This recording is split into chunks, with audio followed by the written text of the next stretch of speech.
What if I told you that most people over 75 don't die simply because they're old, but because of things we could have prevented?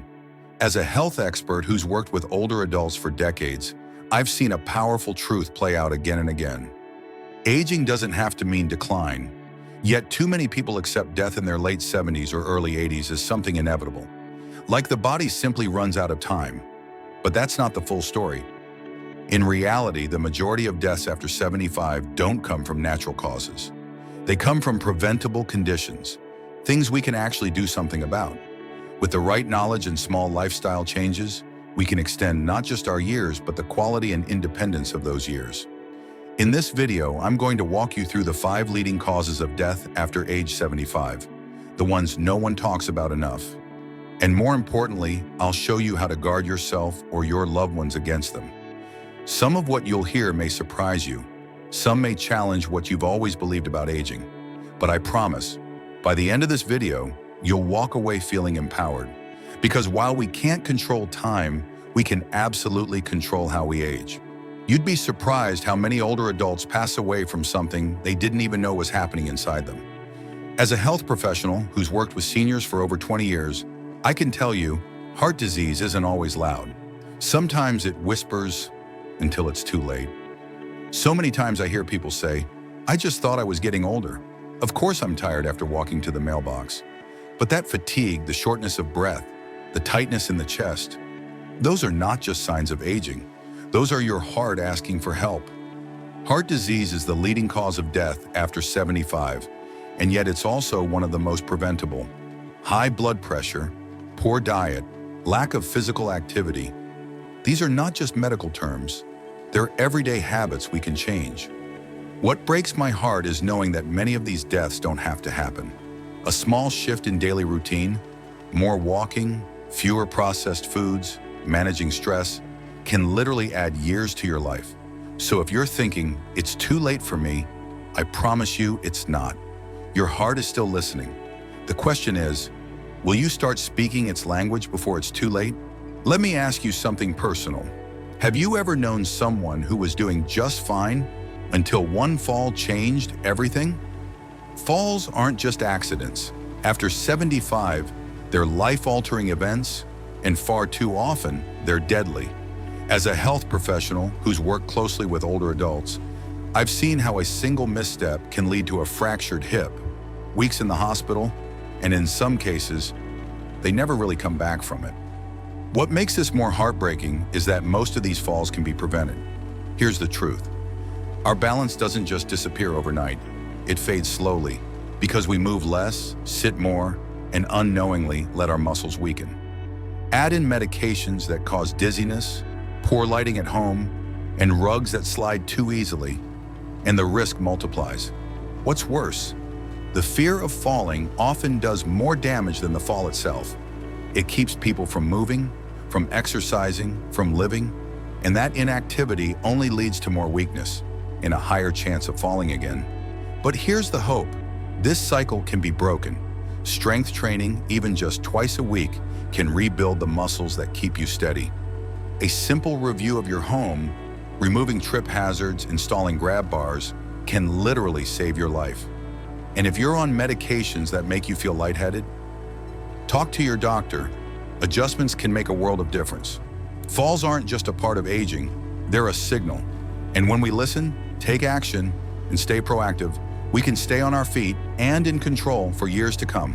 Have you ever brushed off a persistent cough or shortness of breath, thinking it's just part of getting older? I can't tell you how many times I've heard that, and it worries me deeply. The truth is, after age 75, respiratory illnesses quietly become one of the most dangerous threats to your independence and even your life. Conditions like COPD, pneumonia, and chronic asthma don't always announce themselves with sirens. They creep in slowly, often masked as fatigue or a little congestion. But when they hit hard, they can change everything in an instant. And here's the thing most people don't realize. It's not just about smoking history anymore. Even people who've never smoked a day in their life are ending up hospitalized because of poor air quality, weakened immunity, or simply a sedentary lifestyle. I've seen people decline rapidly just because they weren't moving enough, or because they skipped their flu and pneumonia vaccines, assuming they didn't need them anymore. From my experience, the lungs are like a quiet friend. They won't complain until they're really struggling, but by then it's often too late. That's why I urge everyone in this stage of life to take respiratory health seriously. Walk a little every day, breathe fresh air, practice breathing exercises, and stay up to date on your vaccines. It's not about fear, it's about staying in control of your health. And trust me, a little prevention now can save you from a crisis later. Don't wait for a hospital stay to remind you how precious every breath truly is. What if I told you that one quiet moment, just one, could steal your independence, your voice, or even your life? As a health professional who's walked alongside many older adults, I've seen how stroke doesn't always come with warning bells. It can strike like a thunderclap, sudden, devastating, and completely unexpected. The tragedy, in so many cases, it could have been prevented. The biggest risk factor? High blood pressure, the kind you can have for years without even knowing. Then there's atrial fibrillation, a type of irregular heartbeat that often goes undetected. And lifestyle choices, poor diet, lack of movement, slowly build up, silently laying the groundwork for a life-altering event. But here's the hopeful part. We can often spot the signs before the full storm hits.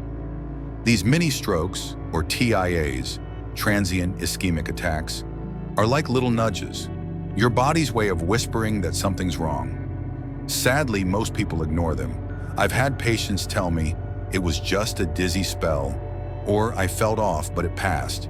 And then weeks later, they're in the ER, facing the fight of their lives. That's why it's not just about treating stroke, it's about preventing it. And prevention begins with awareness, with regular checkups, with understanding what your body's trying to tell you, because the cost of ignoring these signs is far too high. Stay with me, because the next cause on our list is just as surprising and just as preventable. What if forgetting where you put your keys was the first sign of losing your independence forever? Cognitive decline isn't just about memory loss, it's about slowly losing the ability to care for yourself, to make decisions, to stay connected to the world around you. As a doctor who's worked with countless older adults, I've seen firsthand how devastating dementia and Alzheimer's can be. Not just for the person, but for their entire family. Many people think memory issues are a normal part of aging, but that's only half true. While the brain does slow down with age, serious decline is not inevitable. What's heartbreaking is that by the time families notice the signs, missed appointments, repeated questions, forgotten medications, it's often too late to reverse the course. But here's what gives me hope. Science shows that our brains are more adaptable than we once believed. Regular physical movement, mentally stimulating activities, social connection, and proper nutrition can all protect brain function. In fact, staying active in these ways isn't just good advice, it's a powerful form of medicine. So the question becomes, what are you doing today to protect your mind for tomorrow? The truth is, cognitive decline is one of the most overlooked yet most preventable threats to longevity after 75. And recognizing the early signs and taking action could be the most important decision you ever make. What if the biggest threat to your life after 75 isn't age, but what you choose to ignore? As someone who's worked closely with older adults for years, I can tell you this. The 5 leading causes of death after 75 are not mysteries. They're not unstoppable forces, they're patterns, ones we see again and again. And the most heartbreaking part? Most of them are preventable. Heart disease, falls, respiratory illness, stroke, and cognitive decline don't just happen because you're older. They often take hold because early warning signs were dismissed, lifestyle changes were delayed, or support came too late. But it doesn't have to be that way. I've seen people in their 80s and 90s living vibrant, independent lives. Not because they were lucky, but because they took action when it mattered. They stayed curious. They made changes. They asked questions. So let me ask you this. What small shift can you make today that your future self will thank you for? Because growing older is inevitable, but how you grow older is up to you.